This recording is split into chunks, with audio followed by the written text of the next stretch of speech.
Now let's begin. The digital clock on my desk read 2:47 p.m. when my assistant Courtney Park buzzed through. Martin, there's a hospital on line 3. They say it's urgent. Her voice carried an unusual edge that made me look up from the merger documents I'd been reviewing. I'd Bill Hodges' strategic acquisitions from nothing over 15 years, turning a one-room office in Newark into an empire that made other firms nervous. At 42, I'd learned to read people, situations, and threats before they fully materialized. Something in Courtney's tone triggered that instinct now. Martin Hodges, I answered, already mentally cataloging which business rivals might fabricate a hospital emergency to rattle me before tomorrow's board meeting.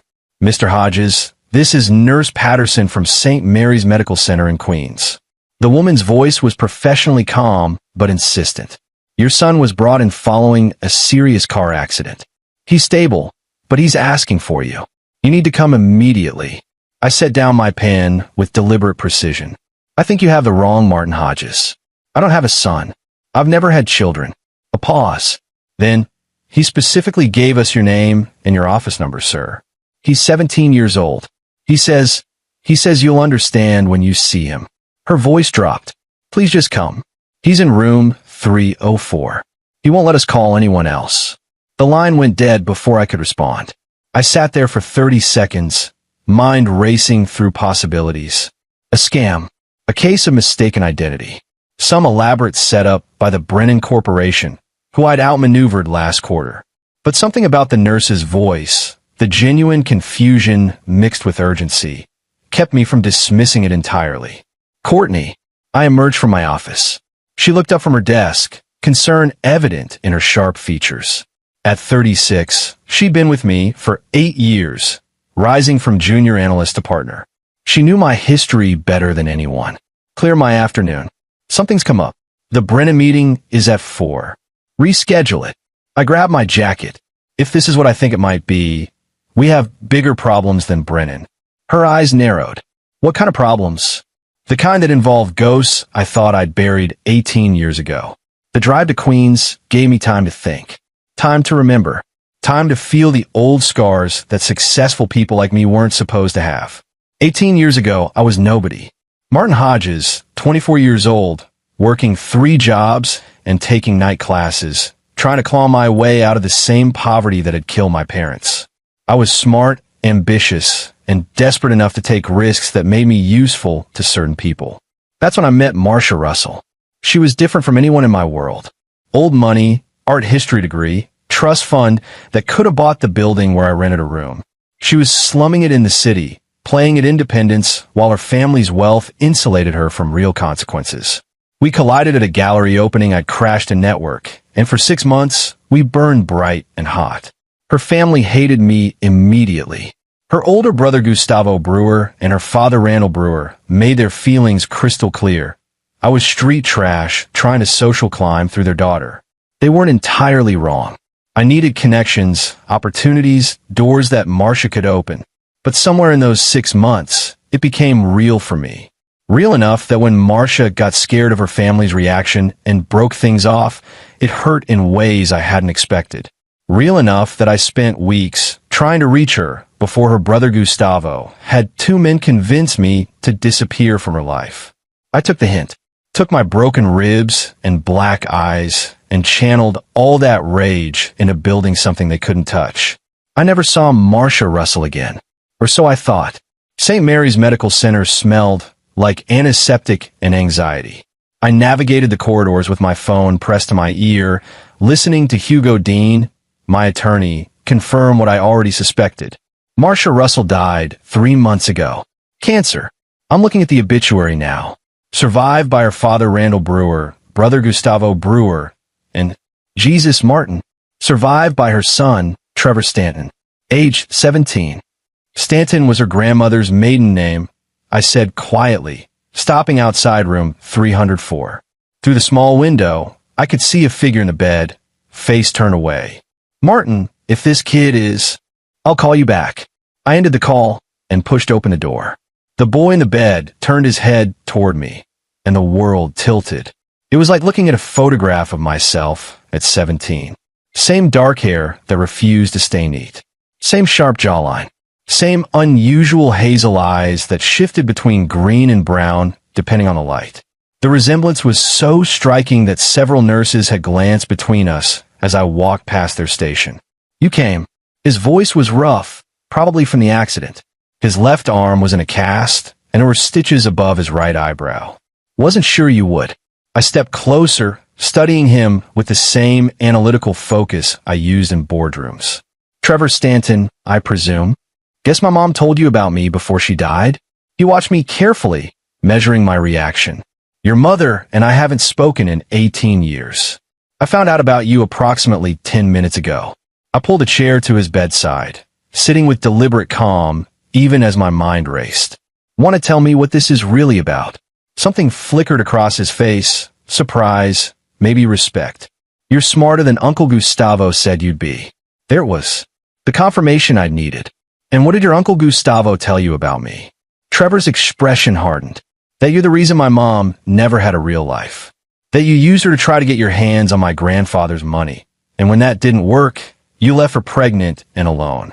That you're a shark who destroys people to get what you want. He paused. That it's time you paid for what you did.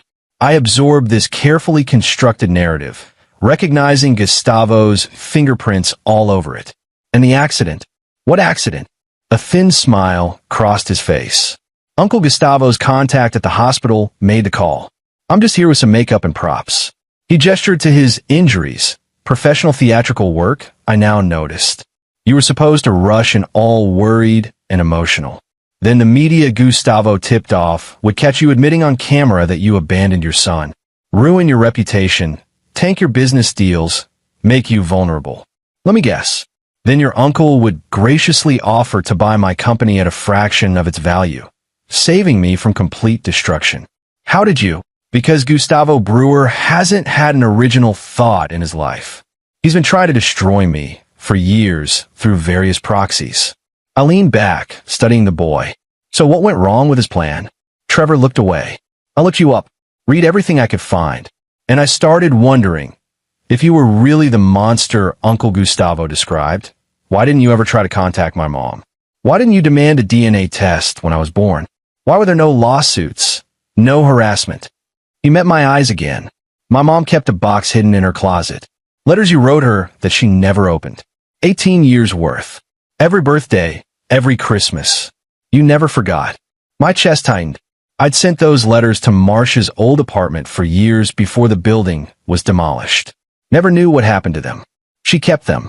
She also kept a journal about how her family made her choose, about how Uncle Gustavo threatened to have you killed if she didn't cut you off completely, about how she found out she was pregnant a week after you disappeared and was too scared to tell anyone because of what they might do.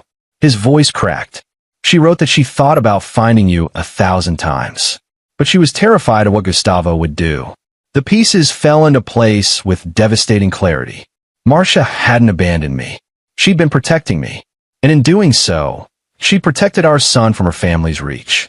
When did you read the journal? 2 weeks ago, after the funeral. Uncle Gustavo and Grandpa Randall were fighting over who should get me.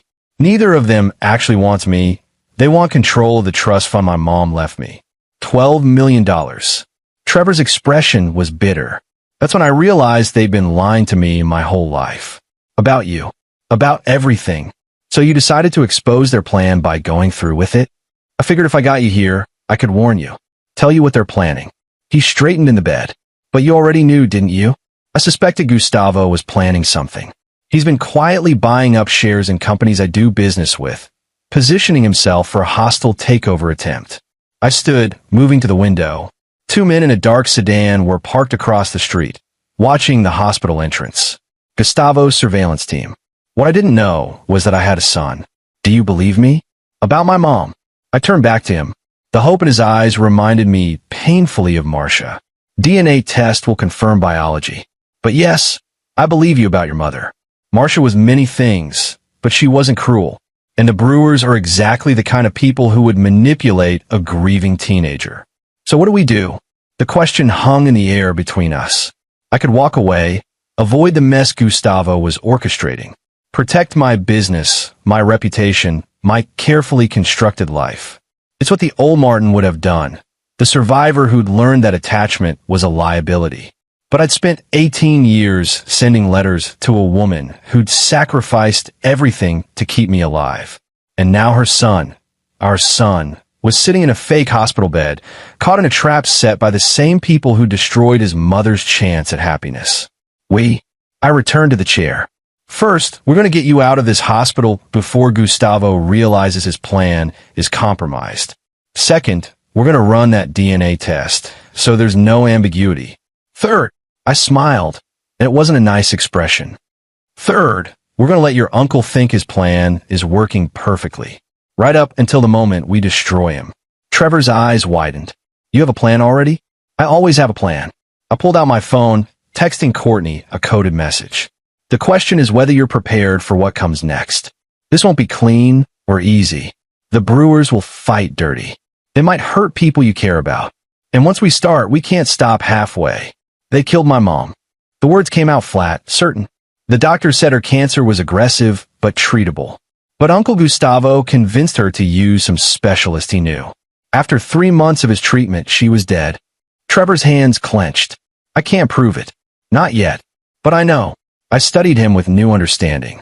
This wasn't just about money or revenge for him. This was about justice for Marcia. That's a serious accusation. I know what I heard them say at the funeral. Grandpa Randall told Gustavo it's finally done, and Gustavo said she was always weak, but at least she left us the boy and the money. Trevor's voice shook with barely controlled rage. They talked about her like she was a business asset they'd liquidated. A cold, familiar fury settled over me. The kind that had fueled my rise from nothing. The kind that made me dangerous. They're going to need more than a plan. We're going to need evidence. And patience. I stood. Can you keep playing your role? Pretend you're still on their side. For my mom? I can do anything. Good. Because you're going to go back to your grandfather's house tonight and tell them that I fell for the whole thing. That I was emotional and admitted everything they wanted. That I'm vulnerable. I moved toward the door. And while they're celebrating and planning their next move, we'll be building our case. What if they don't believe me? They will, because they want to believe it. Arrogance is Gustavo's weakness. He spent years watching me build success he thinks should have been his. This is his moment of triumph. He won't question it. I pause at the door. But Trevor, if at any point this gets too dangerous, you walk away. I can protect my business. I can't replace you. The emotion that crossed his face reminded me so much of Marcia it hurt. Nobody's ever said anything like that to me before. Then your family is even more broken than I thought. I check my phone. Courtney's pulling up now. She'll get you out through the service entrance. Stay low, play your part, and wait for my signal. When will that be? I smiled. When I've finished setting the trap. Courtney drove us back to Manhattan in silence, giving me time to process. Trevor had fallen asleep in the back seat, exhausted from the day's revelations. In the rearview mirror, I could see the resemblance that would have been obvious to anyone looking. He's really your son, Courtney said quietly. It wasn't a question. Appears so. We'll confirm with DNA, but yes. The Brewers orchestrated this whole thing. Gustavo and Randall, yes. They've been planning it since Marcia died. Probably longer. I watched the city lights blur past. They turned my son into a weapon against me. And they killed the woman I love to do it. Courtney's hands tightened on the steering wheel. She'd been there during my dark years, when I was building the business with the single-minded focus of someone trying to outrun ghosts. What's the play? I need you to dig into everything. Marcia's medical records, the specialist Gustavo recommended, financial transactions between Gustavo and any medical professionals. Also, pull together every piece of dirt we have on the Brewer family businesses. Every shady deal, every questionable transaction. Looking for leverage? Looking for ammunition. I pulled up my contacts, finding Hugo Dean's number. And get Hugo started on establishing legal guardianship protocols. If Trevor's right about Gustavo and Randall only wanting his trust fund, they'll fight dirty to keep control of him. You're thinking of taking custody? I'm thinking of protecting my son from the people who killed his mother. The words felt strange on my tongue. My son. 18 years of life I'd missed. 18 years the Brewers had poisoned with lies. Whatever it takes. We dropped Trevor at a hotel under an assumed name, one of several properties I kept for situations requiring discretion. I made him promise to check in every 4 hours and not to contact anyone from his old life, except as part of the plan. This feels like a spy movie, he said as Courtney handed him a burner phone. The people we're dealing with play for keeps. Your safety isn't negotiable. I met his eyes. If anything feels wrong, you call me immediately. Understand? Yes, sir. And Trevor? Stop calling me sir.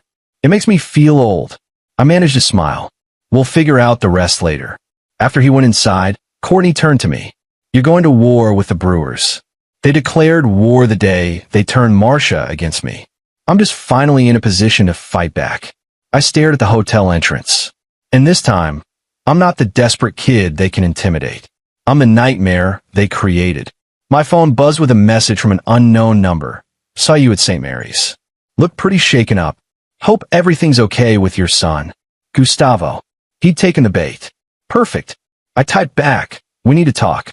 My office tomorrow, 9 a.m. The reply came instantly. I'll clear my schedule. Courtney glanced at my phone. You're really going to meet with him? He expects me to be rattled. Defensive. Maybe even desperate enough to make a deal. I pocketed my phone. I'm going to give him exactly what he expects. Right up until I don't. The next morning, Gustavo Brewer walked into my office with the smug confidence of someone who thought he'd already won. At 46, he'd aged into the kind of soft mediocrity that money could hide but not cure. Expensive suit, designer watch, but the eyes were still the same, calculating and cruel. Martin, thanks for making time. He settled into the chair across from my desk like he owned it. Though I imagine you've had a pretty overwhelming 24 hours. I poured us both coffee with steady hands. You could say that. I was surprised to hear about the accident. Your son, was it?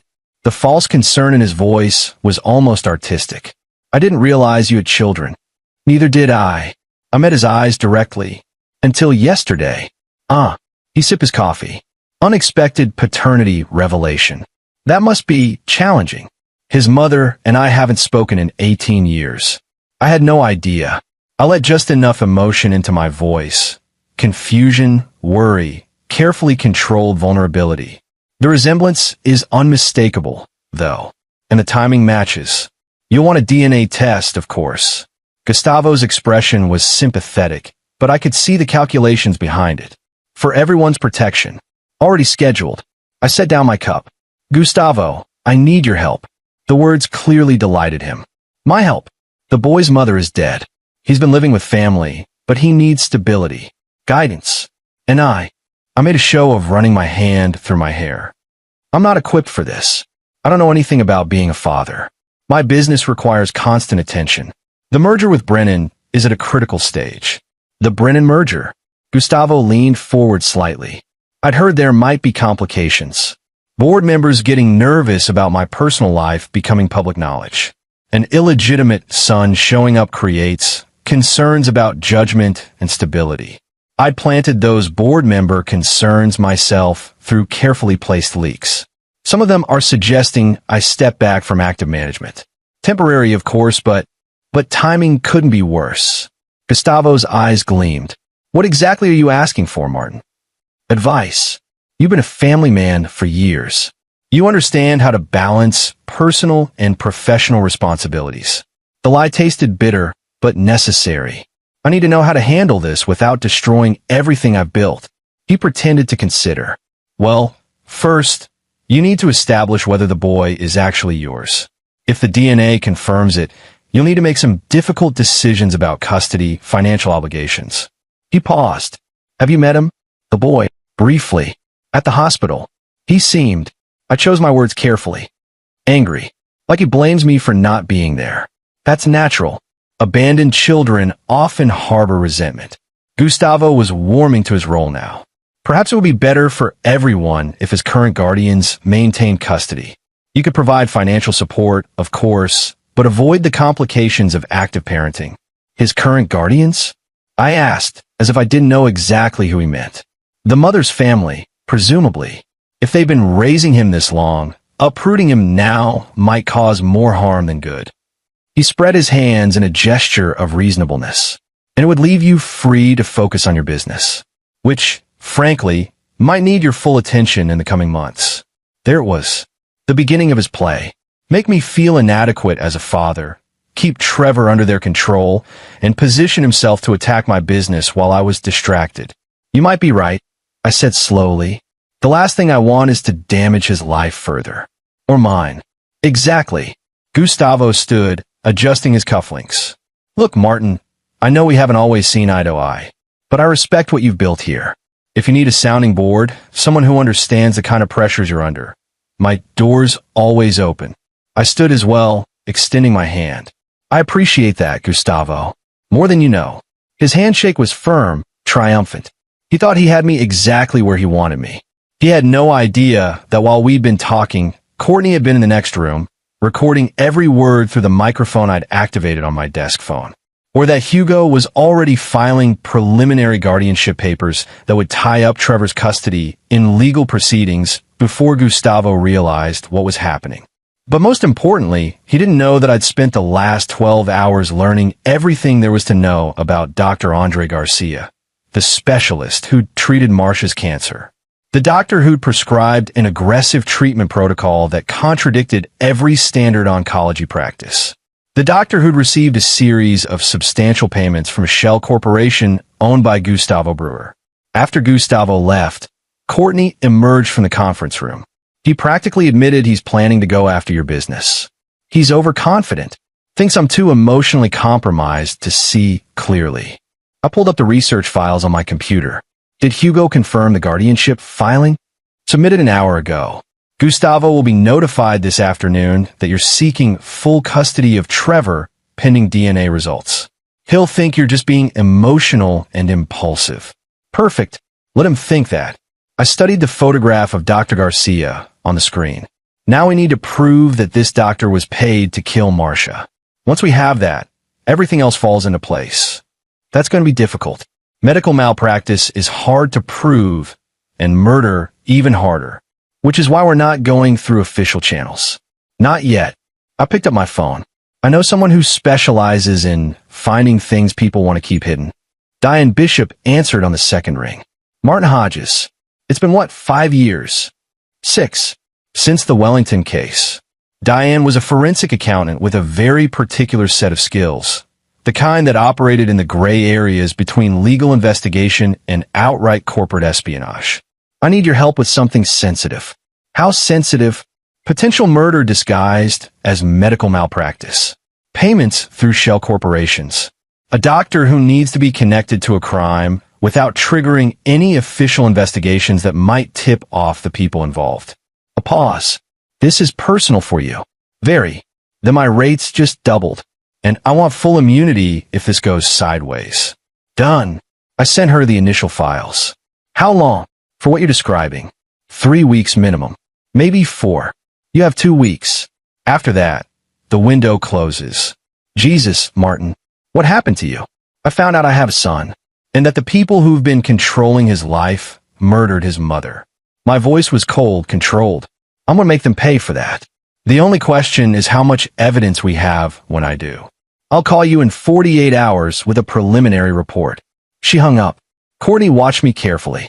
You're really doing this. Full scorched earth. It took 18 years for me. They poisoned my son against me. They killed the woman I loved. I met her eyes. What would you do? Probably the same thing. She handed me a folder. Trevor's DNA test results. Fast track through a private lab I trust. 99.9% probability of paternity. I opened the folder, staring at the scientific confirmation of what my eyes had already told me. Trevor was mine. My son. My blood. My responsibility to protect. And anyone who tried to hurt him would learn exactly how dangerous I could be. My phone buzzed with a message from Trevor. Uncle Gustavo just called. Wants to meet for dinner tonight. Says we need to discuss my options now that you're trying to take custody. Should I go? I typed back yes. Record everything. And remember, you're scared of me, grateful to him, and completely convinced I'm the villain. Can you do that? For my mom, I could do anything. Reading those words, I felt something shift inside me. For 18 years, I've been building walls, protecting myself, turning into exactly the kind of cold strategist the Brewers believed I was. But Trevor deserved better than that. He deserved a father who could be both strong enough to destroy his enemies and human enough to be worth knowing. I'd find a way to be both, or die trying. The war had begun, and the Brewers had no idea they'd already lost. 3 days later, I sat in Hugo Dean's office reviewing the preliminary findings Diane Bishop had uncovered. Hugo was 62, silver-haired, and possessed the kind of ruthless legal mind that made prosecutors nervous. We'd been working together for a decade, and he'd never asked questions about the sources of my information. "This is explosive," he said, studying the documents. "If even half of this is accurate, Gustavo Brewer orchestrated his sister's death for financial gain." "It's all accurate." The evidence was damning. Shell Corporation payments to Dr. Garcia totaling $800,000 over 6 months. Email exchanges between Garcia and an intermediary discussing alternative treatment protocols that were medically contraindicated. Pharmacological records showing Garcia had prescribed medications known to accelerate cancer growth while suppressing immune function. The question is, can we prove it in court? Hugo set down the papers. Because right now, this looks like a civil case at best. Criminal prosecution would require. I'm not interested in criminal prosecution. My voice was flat. The justice system moves too slowly, and the Brewers have enough money to tie things up in appeals for years. By the time we got a conviction, if we ever did, Trevor would be grown and damaged beyond repair. Then what exactly are you interested in? I leaned back in my chair. Justice. The kind that actually changes things. Hugo studied me for a long moment.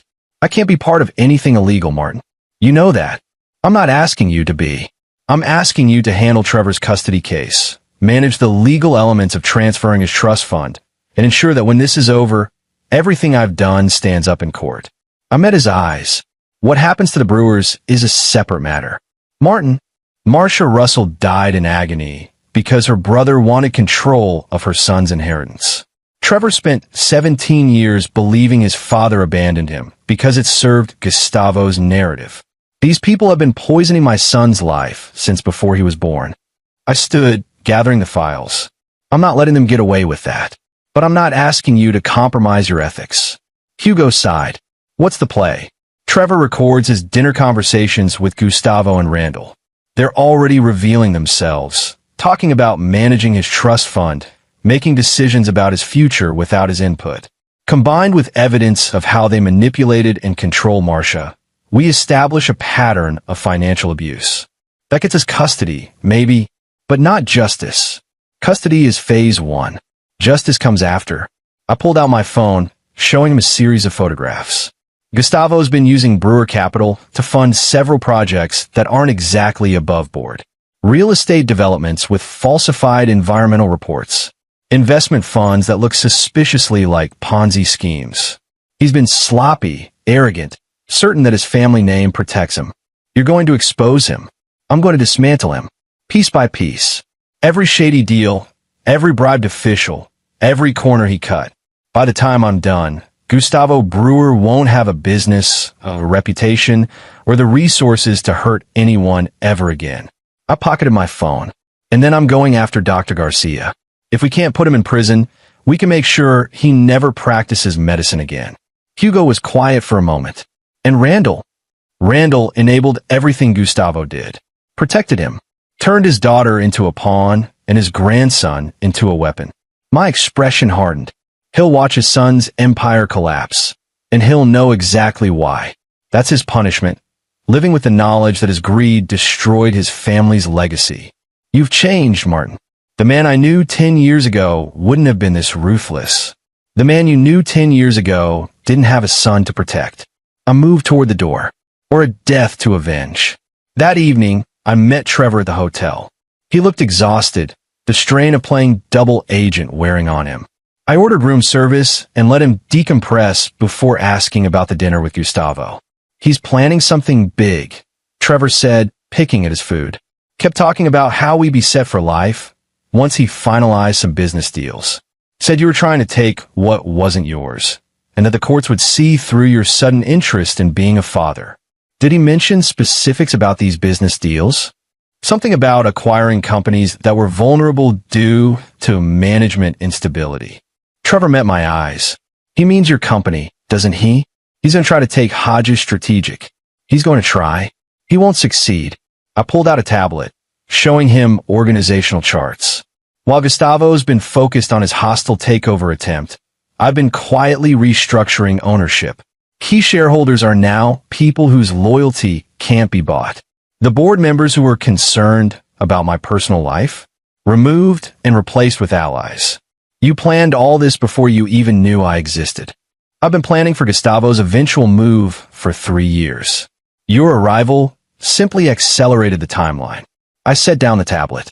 Tomorrow, the guardianship hearing begins. Hugo will argue that I'm the biological father seeking to establish a relationship with my son. Gustavo will argue that I'm an opportunist trying to gain access to your trust fund. What do I say? You tell the truth. That you recently discovered your family have been lying to you about your father. That you want the opportunity to know me, but you're confused and need time. I paused. The judge will likely order a temporary custody arrangement with mandatory counseling and supervised visitation. That's fine. We're not trying to win immediately. We're establishing that Gustavo doesn't have absolute control over you. And then we wait for Gustavo to make his next move. He's arrogant enough to think he can still manipulate the situation. And every move he makes gives us more evidence of his true character. Trevor was quiet for a moment.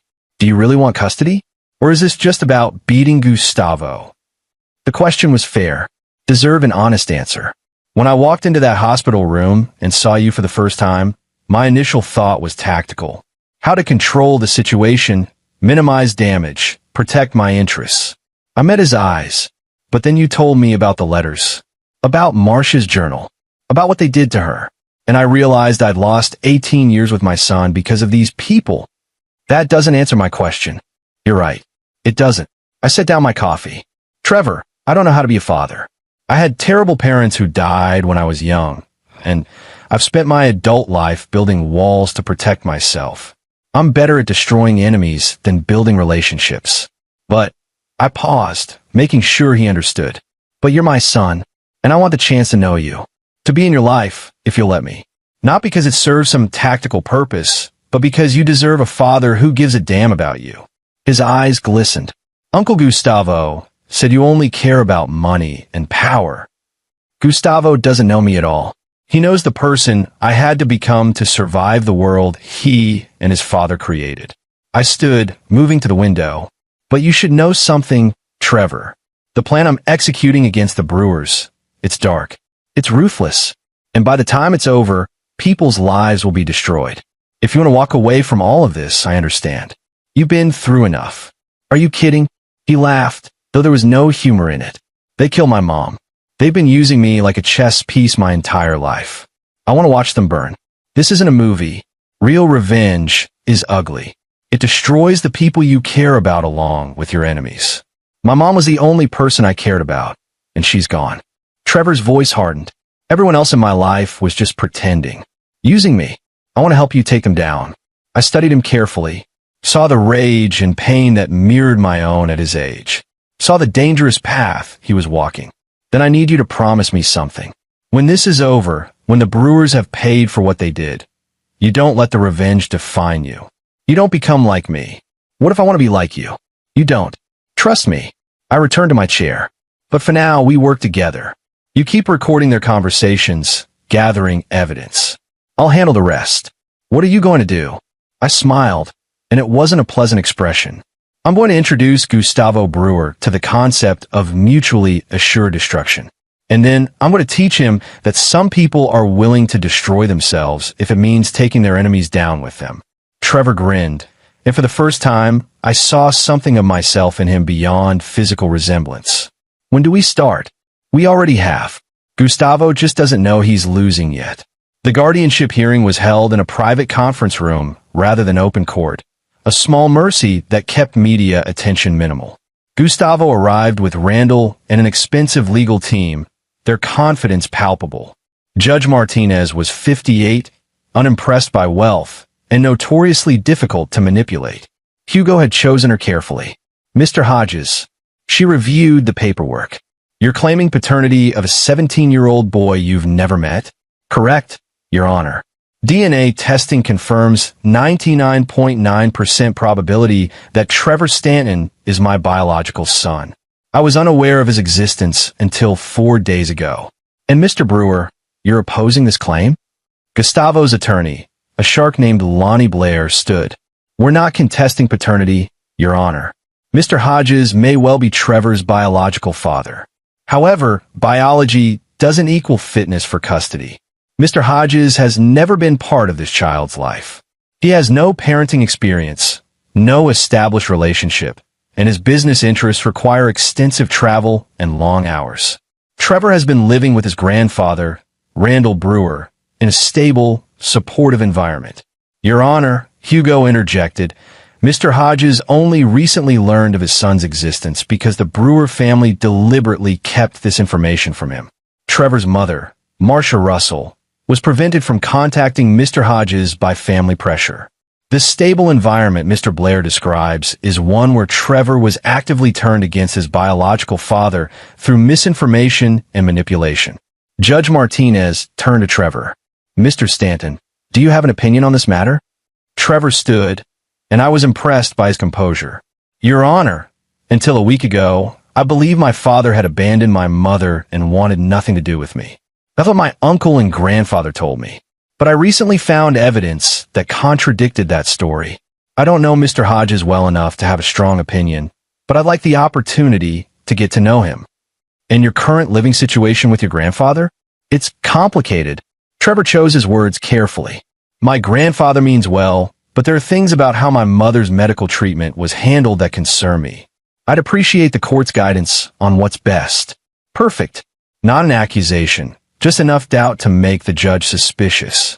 I'm ordering a temporary shared custody arrangement, Judge Martinez decided. Trevor will remain in his grandfather's primary custody for now, but Mr. Hodges will have visitation rights 3 days per week with mandatory family counseling sessions. We'll reconvene in 6 weeks to assess the situation. It wasn't everything I wanted, but it was enough. Enough to establish my rights. Enough to create space for Trevor to gather more evidence. Enough to make Gustavo nervous. Outside the courthouse, Gustavo cornered me while Trevor was still inside with Hugo. You're making a mistake, Martin. Trying to know my son is a mistake. Trying to disrupt the life we've built for him. Trevor doesn't need you confusing him with your version of events. His expression was cold. And if you think this custody arrangement gives you leverage, you're wrong. The boy's trust fund is still under my management. His future is still in my hands. For now, I met his eyes directly, but family courts tend to frown on guardians who profit from their ward's estates, especially when those profits are substantial. His jaw tightened. What are you implying? Nothing at all. Just an observation. I smiled. See you at the next hearing, Gustavo. As I walked away, I could feel his hatred boring into my back. Good. Angry people made mistakes, and I was counting on it. Over the next 2 weeks, Trevor divided his time between Randall's estate and my penthouse. The contrast was stark. Randall's place was all old money formality, where Trevor was treated like a valuable asset to be managed. My home was modern, sparse, with too many surfaces that reflected my lack of experience with family life. But we figured it out. Awkward dinners that turned into longer conversations. Arguments about everything from politics to music that revealed how similar our thinking patterns were. Moments of connection that felt fragile and precious. And through it all, Trevor continued recording his conversations with Gustavo and Randall. The recordings were damning. Gustavo discussing how to manage Trevor's trust fund to funnel money into his own projects. Randall reminiscing about how they'd handled Marcia when she got difficult about wanting to contact me. Both of them treating Trevor like a business investment that needed proper oversight. But the most valuable recording came during a dinner where Gustavo, drunk and overconfident, started complaining about Dr. Garcia. The idiot wants more money, Gustavo muttered. Says he's nervous about the paper trail. Like we didn't pay him enough to keep quiet about Marcia's treatment. Trevor's voice on the recording was steady. What do you mean, Uncle Gustavo? Nothing. Just Dr. Politics. Garcia's worried about his reputation. A pause. Though he shouldn't be. We made sure the treatment looked legitimate. No one can prove otherwise. It wasn't a confession. Not quite. But combined with Diane Bishop's financial investigation, it was close enough. I sent the recording to Diane along with a simple message. Find a connection between Garcia and Gustavo that can't be explained away. Her response came 3 hours later. Found it. Garcia's son got into medical school with a substantial donation from a Brewer Control Foundation. The donation came 6 months before Marcia's diagnosis. This wasn't opportunistic, it was planned. Everything clicked into place. Gustavo had been planning Marcia's death for months. Positioning Garcia, creating the paper trail, setting up the shell corporations. This wasn't a crime of passion or even greed. This was cold, calculated murder. And now I had proof. I called Hugo. I need you to file a wrongful death lawsuit against Dr. Andre Garcia and Gustavo Brewer on behalf of Trevor Stanton. Immediately. Martin, we talked about this. Criminal prosecution is complicated. This isn't criminal. It's civil. We're claiming medical malpractice and conspiracy to commit fraud. The burden of proof is lower.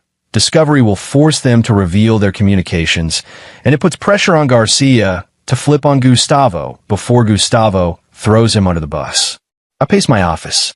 Plus, it sends a message. What message? That I know, that I have evidence, and that they're running out of time to make deals. Hugo was quiet.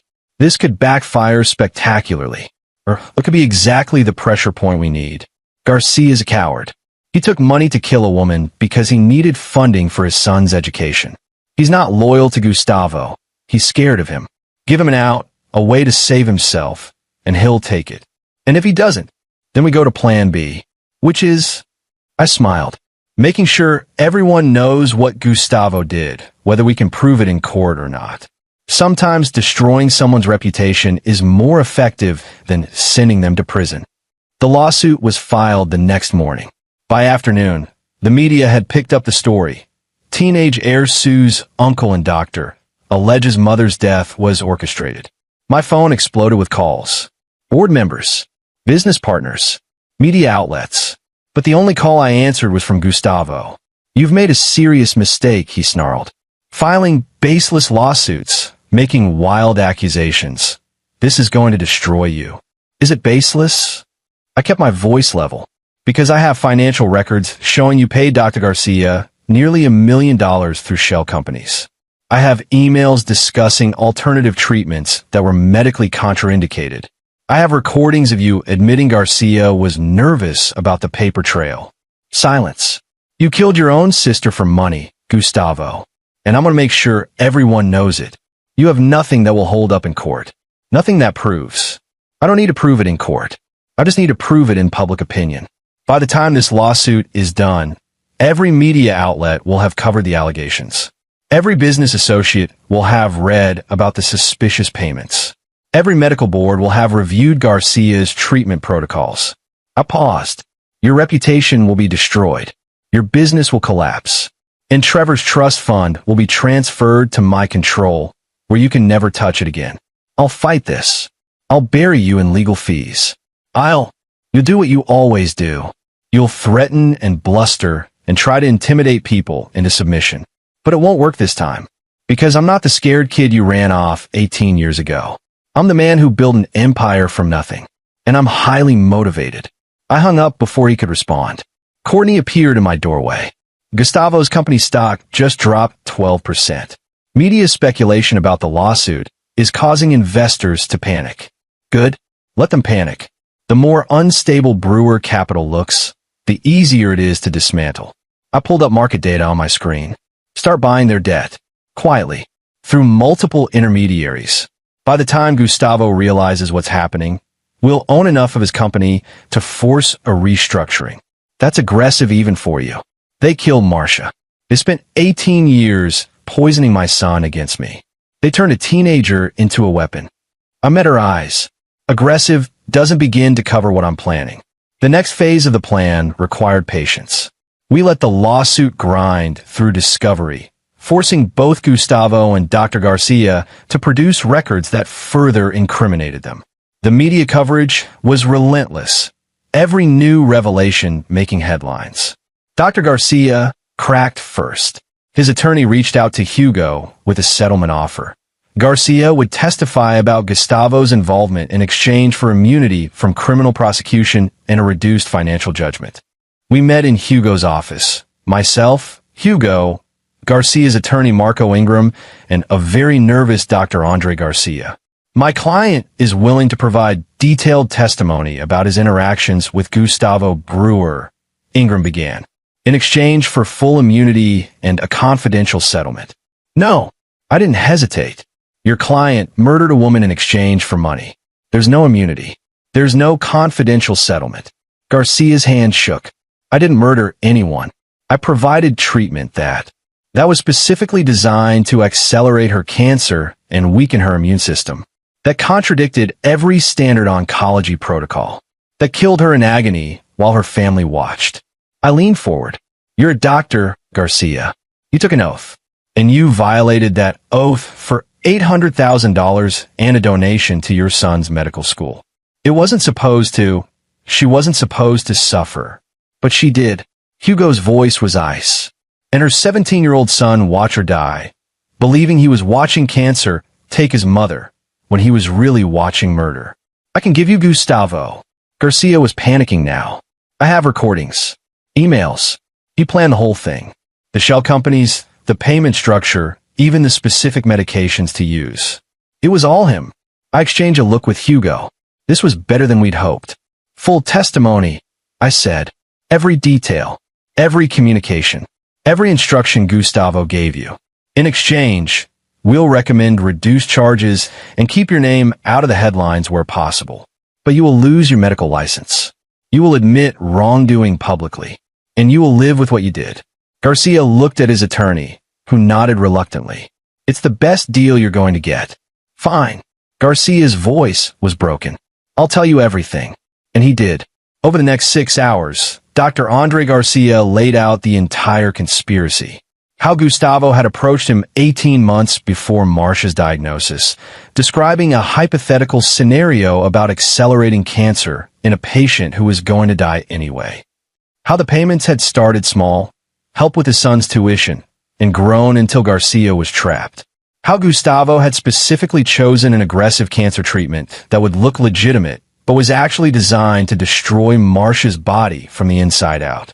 How he'd monitored her decline with clinical detachment, adjusting medications to ensure she died within the planned time frame. How he'd even attended her funeral and comforted Trevor while knowing he'd murdered the boy's mother. By the time Garcia finished, even his own attorney looked sick. We'll need all supporting documentation, Hugo said. Recordings, emails, financial records. Everything. I have it all. Garcia pulled out a USB drive with shaking hands. I knew someday this might come back on me. So I kept copies of everything. Smart. Cowardly, but smart. I took the drive. You understand that this testimony will destroy your life. My life was already destroyed the day I agreed to help Gustavo Brewer. At least this way, he goes down with me. We left the meeting with more evidence than we dreamed possible.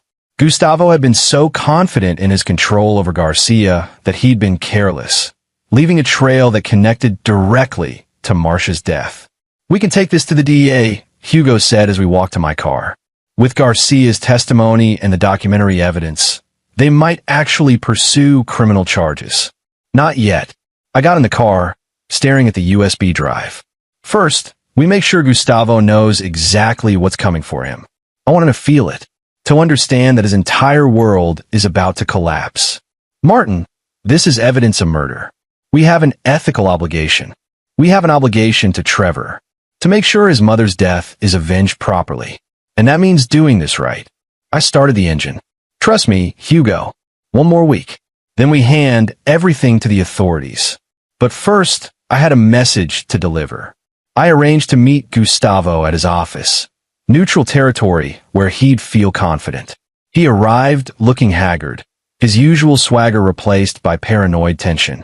The lawsuit and media coverage were taking their toll. What do you want, Martin? He didn't offer me a seat.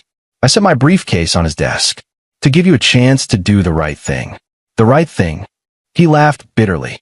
This from a man who's destroyed my company's value, turned my nephew against me, and filed a frivolous lawsuit. It's not frivolous. I opened the briefcase, pulling out a single document. Dr. Garcia gave us everything. Every email you sent, every payment you authorized, every instruction about Marcia's treatment. The color drained from his face. He's testifying against you, in detail, about how you planned your sister's murder 18 months in advance, how you paid him nearly $1 million, how you monitored her decline and adjusted her medications to ensure she died on schedule. You can't prove. I can prove all of it. Garcia kept copies of everything, recordings of your conversations, financial transfers, even your communications about the donation to his son's medical school, the quid pro quo that started the whole thing. I slid the document across his desk. This is a summary of what we're giving to the district attorney tomorrow morning. Gustavo read it with growing horror. This will destroy me. Yes, I'll lose everything. The business, my reputation, my freedom. Yes, I felt no satisfaction, just cold certainty. You killed your own sister for money, Gustavo. You manipulated a teenager into believing his father abandoned him. You turned your nephew into a weapon. This is what you deserve. You don't understand. Marcia was destroying herself anyway. She was weak, addicted to pills, making terrible decisions. I was just speeding up the inevitable. The casual cruelty of it hit me like a physical blow. She was your sister. She was a liability to the family, to Trevor's future, to everything we'd built. His expression hardened into something ugly. You think you're so righteous, Martin? You used her too. For connections, opportunities. You were climbing through her body. I was across the desk before I knew I'd moved, my hand around his throat, slamming him back into his chair. I loved her, and you murdered her. Gustavo choked, clawing at my hand. You're attacking me. Witnesses.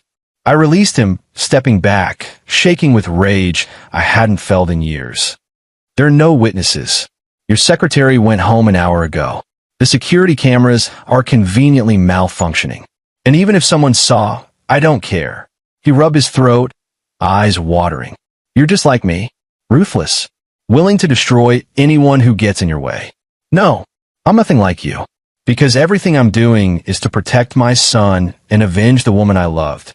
You did this for money. I straightened my jacket, regaining control. Tomorrow, the DA gets the evidence. The media will have the story by afternoon. Within a week, you'll be arrested. Within a month, you'll be in prison. And Trevor's trust fund will be transferred to my control, where you can never touch again. My father, Randall, enabled everything you did. Protected you. Prioritized money over his daughter's life. He'll watch you go to prison, and he'll know it's because he raised a monster. I picked up my briefcase. That's his punishment, living with the consequences of his choices. I walked to the door, then paused. Marcia kept all my letters, Gustavo. 18 years of letters. She loved me, and you took her away from me. Took 18 years of her life, my life, and Trevor's life. For money. It was more than just... No, it wasn't. You're not that complex. You're just a man who valued profit over family.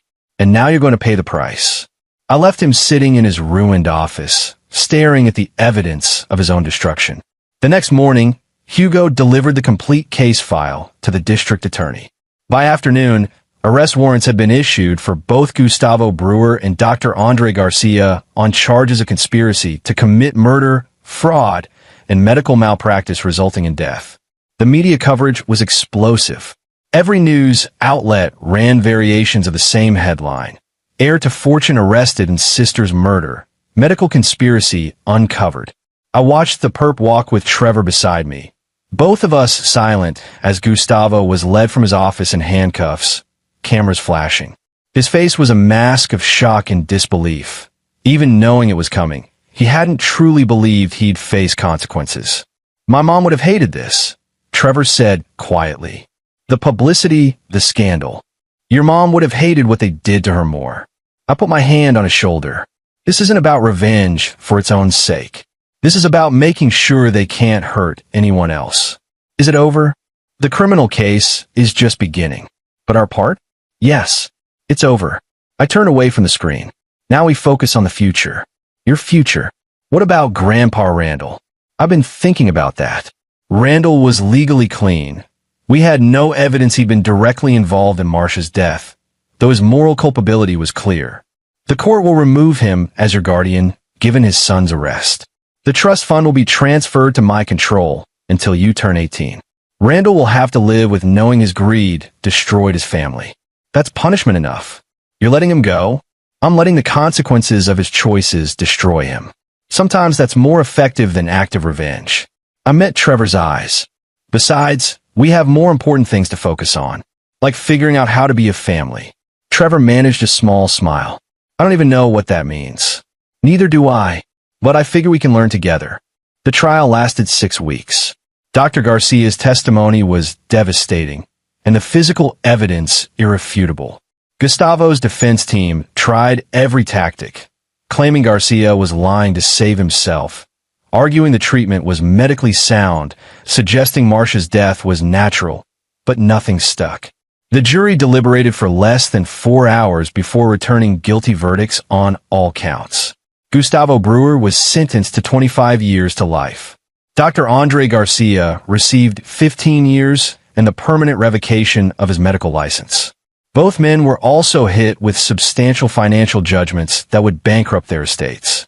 I attended the sentencing with Trevor, watched as Gustavo was led away in chains, his empire destroyed, his legacy ruined. Randall sat in the gallery, aged 10 years and 2 months, a broken shell of the patriarch who'd once controlled his family with an iron fist. As we left the courthouse, Trevor asked the question I'd been waiting for. Did you feel anything? When they sentenced him, I considered lying, telling him what a father should tell a son, something noble about justice being served. But I promised myself I'd be honest with him. Relief. Satisfaction that he can't hurt anyone else. But also emptiness. Because destroying him doesn't bring your mother back. Doesn't give us back the 18 years we lost. I stopped walking, turned to face him. Revenge doesn't heal you, Trevor. It just removes the person who hurt you. The healing part? That's harder. That takes time. Are you healed? From what they did to you and my mom? No, but I'm working on it. With help. I'd started therapy 2 weeks ago. Something I never thought I'd need or want. But if I was going to be the father Trevor deserved, I needed to deal with my own damage. And you should too. Real therapy, not just what the court ordered. Is that what dads do? Make their kids go to therapy? It was the first time he called me dad. The word hung in the air between us, fragile and precious. I don't know what dads do, I admitted. I'm learning as I go. But I know what I want to do. Protect you, support you, and make sure you don't make the same mistakes I did. Trevor was quiet for a moment. Then, can I ask you something? Anything. When you first came to that hospital room, when you first saw me, did you even want a son? The question deserved honesty. I didn't know what I wanted. I'd spent 18 years building walls, protecting myself, convinced that attachment was weakness. You were a complication I wasn't prepared for. And now I can't imagine my life without you in it. I'm in it. Over the past 2 months, Trevor had become the center of my world in ways I'd never expected. His intelligence, his resilience, his capacity for forgiveness after everything he'd been through. He was better than I deserved. You're the best thing that ever happened to me, Trevor. Even if the circumstances that brought us together were terrible. He hugged me then, sudden and fierce. I held him, this son I'd never known existed, this piece of Marcia that had survived, and felt something shift inside me. The walls I'd built started to crack, letting in light I'd long ago stopped believing in. I'm glad I found you, he said, voice muffled against my shoulder. Me too, kid. Me too.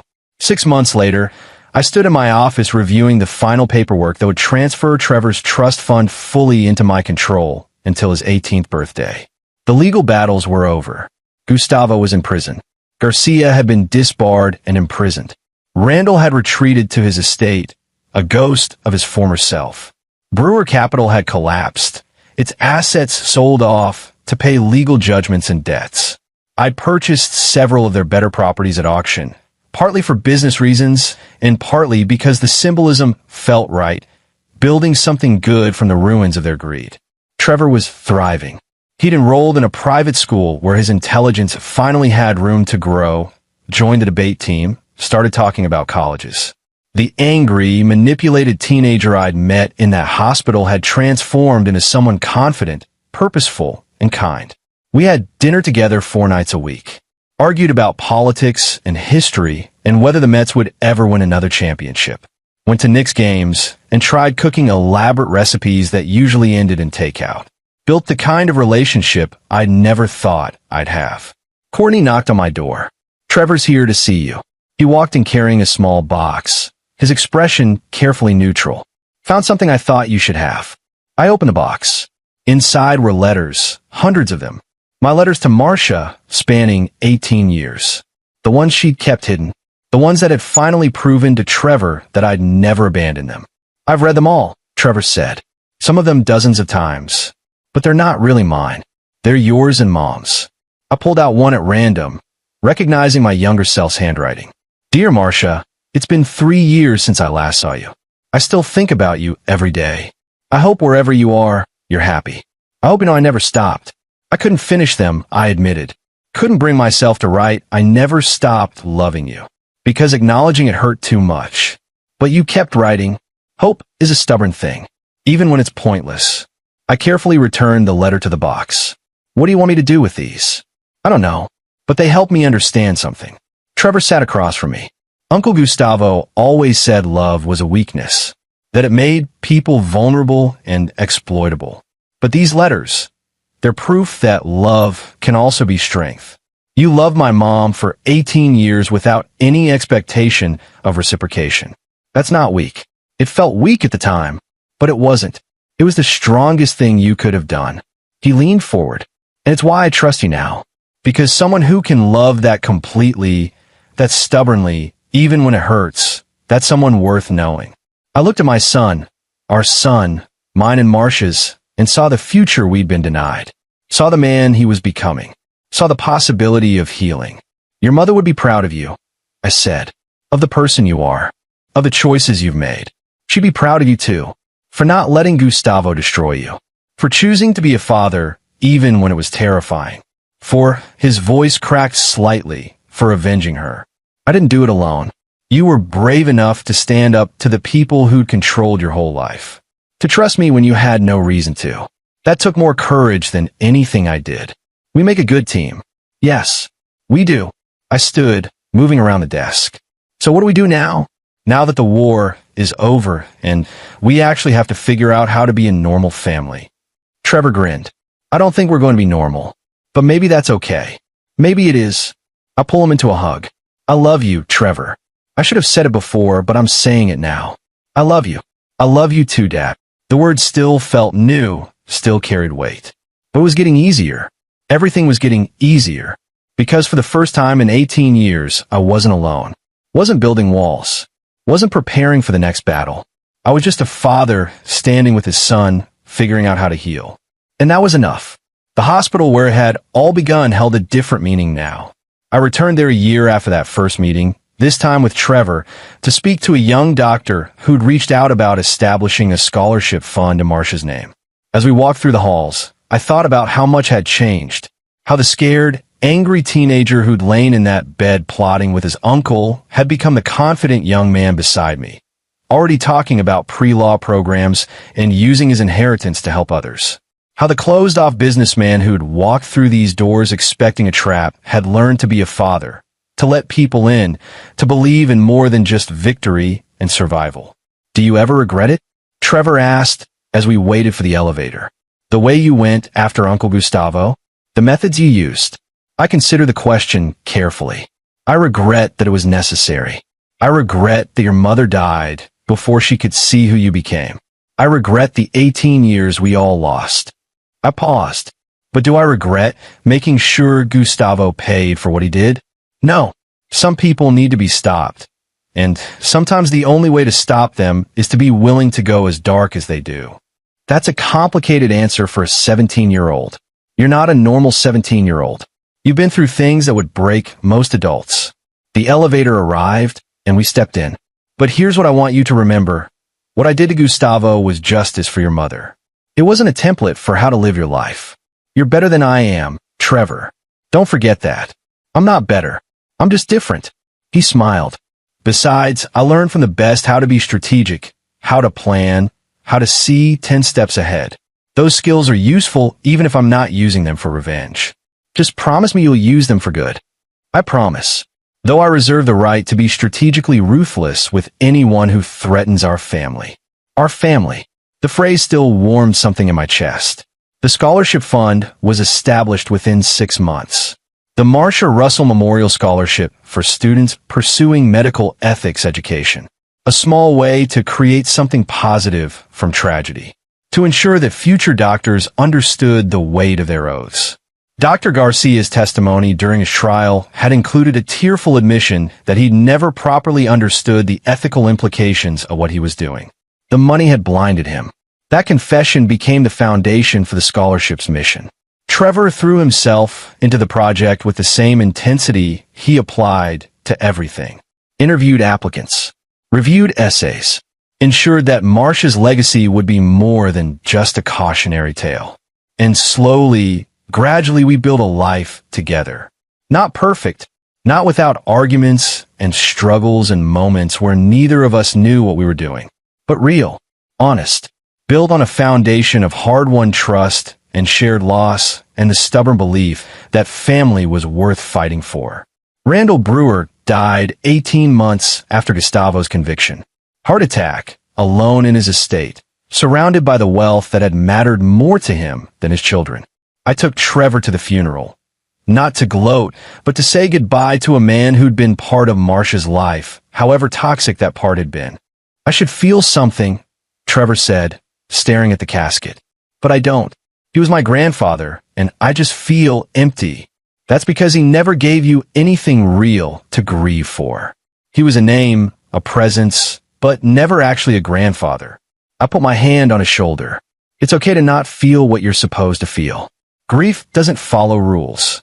We left the funeral early, neither of us interested in the performance of mourning. In the car, Trevor asked, "Do you think things would have been different if Grandpa Randall had been a better man? If he'd chosen his daughter over money?" "Yes, everything would have been different. Your mom might still be alive. We might have been a family from the beginning. I started the engine. But we can't change the past. We can only decide what we do with the future. Then I choose to make the future better. For people like my mom who get manipulated by people like Uncle Gustavo. For kids who grow up thinking their parents abandoned them. For everyone who gets caught in the crossfire of other people's greed. That's ambitious. I learned from you. Go big or go home." I laughed, genuine and surprised. "When did you get so wise?" "I had a good teacher." He grinned. "Even if he is a ruthless corporate shark who destroyed his enemies without mercy. Ex-ruthless corporate shark. I'm reformed now." "Sure you are, Dad. Sure you are." But he was right about one thing. I had changed. Not completely. I still saw the world through strategic lenses, still planned several moves ahead. But now those skills serve something bigger than just survival and success. They serve the family Trevor and I were building. The future we were creating. And in the end, that made all the difference. Trevor turned 18 on a cold morning in November. We celebrated with breakfast at the diner where I'd taken him after that first court hearing, a tradition we'd maintained throughout the year. Over pancakes and terrible coffee, I handed him an envelope. "What's this?" "Control of your trust fund. As of today, it's legally yours. No guardians, no oversight. Just you." He opened the envelope, staring at the documents. "You're giving up control?" "I never wanted control. I wanted to protect you. Now you're old enough to protect yourself." I sipped my coffee, though I hope you'll still come to me for advice. I like to think I've learned a few things about money management. A few things? You turned a failing company into an empire. He set down the envelope. "I want to invest in your next project. Whatever it is." "Trevor, I'm serious. You've taught me everything about business, strategy, planning. I want to put that knowledge to use. With you." I studied him carefully, saw not just my son, but a partner. Someone I trusted. Someone who understood the world the way I did, but with better instincts about when to show mercy. "Okay, but we're doing it right. Proper contracts, fair terms, no family favors. I wouldn't want it any other way." We shook hands across the table, sealing a partnership that would last decades. Father and son, mentor and protege, brothers in arms against a world that had tried to destroy both of us. As we left the diner, Trevor's phone buzzed. He checked it and grinned. Dr. Bishop wants to meet with us. Says she has information about a company engaged in what she calls brewer-level ethical violations. Diane has a gift for finding the worst people in business. I considered. What do you think? I think some people need to be stopped. Trevor's expression was determined, and I think we're pretty good at stopping them. This isn't about revenge, though. The brewers were personal. This would be justice for people who can't fight back themselves. You met my eyes. Isn't that what you taught me? That power comes with responsibility? That those who can fight should fight for those who can't. When Eddie learned to use my own arguments against me. You're sure about this? Once we start, there's no going back. I've never been more sure of anything. I looked at my son, this brilliant, fierce, ethical young man who'd emerged from tragedy with his humanity intact, and felt fierce pride. Then let's go meet with Diane. See what she's found. And if it's as bad as she says, I smiled. Then we do what we do best. We identify the threat, we build a case, and we dismantle them piece by piece until they can't hurt anyone else. Legally this time, right? Mostly legally. I put my arm around his shoulders as we walked. I'm a reformed shark, remember? I have a reputation to protect. Trevor laughed, bright and genuine. Whatever you say, Dad. And as we headed toward Diane's office, toward a new case and new challenges, I realized something fundamental had shifted. I was no longer the man who'd walked into that hospital room expecting a trap. I was no longer driven solely by survival and success. I was a father, a partner, someone who fought not just for himself, but for others. The brewers had tried to destroy me by revealing my son. Instead, they'd given me the only thing I'd ever really needed: family, purpose, a reason to be better than the man I'd been. That was their greatest failure, and my ultimate victory, because in trying to use my son as a weapon, they'd created the one force in the world I couldn't resist: love. And love, I'd finally learned, was the most powerful weapon of all. This is where our story comes to an end. Share your thoughts in the comments section. Thanks for your precious time. If you enjoyed this story, then please make sure you subscribe to this channel. That would help me a lot. Click on the video you see on the screen, and I will see you there.